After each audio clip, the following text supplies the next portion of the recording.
Ni kweli leo tumefanya mkutano mkuu wa chama cha mpira mkoa wa Kilimanjaro na ajenda zetu zimekwenda vizuri, lakini wajumbe wametoka na maazimio.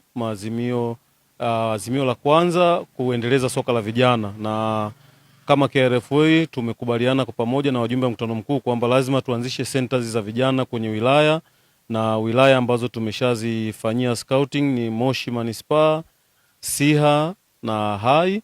Lakini pili, tumesema lazima waamuzi waendelezwe. Tumetoa azimio kwa mwaka mzima, lazima kila wilaya sasa ifanye jitihada.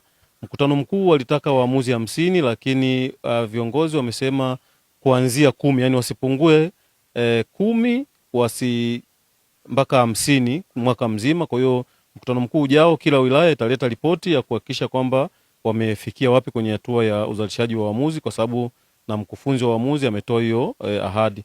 Lakini zaidi tumetoa utaratibu wa namna gani mashindano ya wadau yafanyike, kwa sababu kumekuwa kuna changamoto, na mkutano mkuu hili limejadiliwa kwa kina kwamba mashindano mengi ya wadau yanaanzishwa lakini yanakuwa yana changamoto mbalimbali. Sasa sisi kama chama cha mpira kwanza ndio wenye dhamana ya kusimamia mpira wa miguu ndani ya mkoa wa Kilimanjaro. Kwa hiyo tumetoa utaratibu kwamba wadau wote wanaotaka kuanzisha mashindano yao wafuate utaratibu, wapate kibali, waanzie kwenye vyama vya wilaya. Vyama vya wilaya watawapa utaratibu mzuri, waje kwenye mkoa, na sisi mkoa tutaona namna ya kuwapa kibali, tukiangalia kwamba lengo, dhumuni na mashindano hayo ni nini. Tukijiridhisha tutatoa kibali. Kwa hiyo mimi niseme tu na niwaombe wadau wa mpira ndani ya mkoa wa Kilimanjaro, tuna timu zetu mbili za Police Tanzania na Endomet.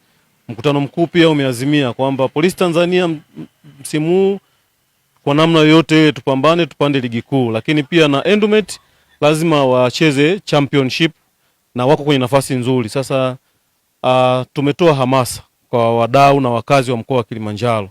Mechi inayofuata Polisi anacheza Arusha, itakuwa tarehe 7 Jumamosi. Watu wajitokeze kwa wingi, twende Arusha. Tunaandaa utaratibu mzuri na ambao utakuwa rafiki, tutawatangazia watu kadri siku zinavyozidi kwenda, ili hamasa hii sasa ianzie hapo na mkoa wa Kilimanjaro tupate ligi kuu. Kwa hiyo mimi niseme mkutano mkuu umeenda vizuri na maazimio kwa kifupi ndio hayo.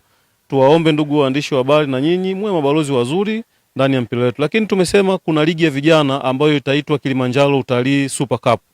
Hiyo ligi itakwenda kuanza hivi karibuni, maandalizi yake yanaendelea. Lengo ni kutangaza mkoa wetu kwenye sekta ya utalii kupitia michezo. Lazima sasa sisi AFCON inafanyika Tanzania, itafanyika kaskazini mkoa wa Arusha, na sisi na Arusha ni majirani. Lazima tutangaze fursa zinazopatikana ndani ya mkoa wa Kilimanjaro ambazo zitatunufaisha sisi kama wadau wa michezo, lakini jamii ya mkoa wa Kilimanjaro itanufaika na fursa hizo. Sasa sisi kama chama cha mpira mkoa wa Kilimanjaro tumeziona fursa hizo na tutakwenda kuzitangaza kupitia michezo.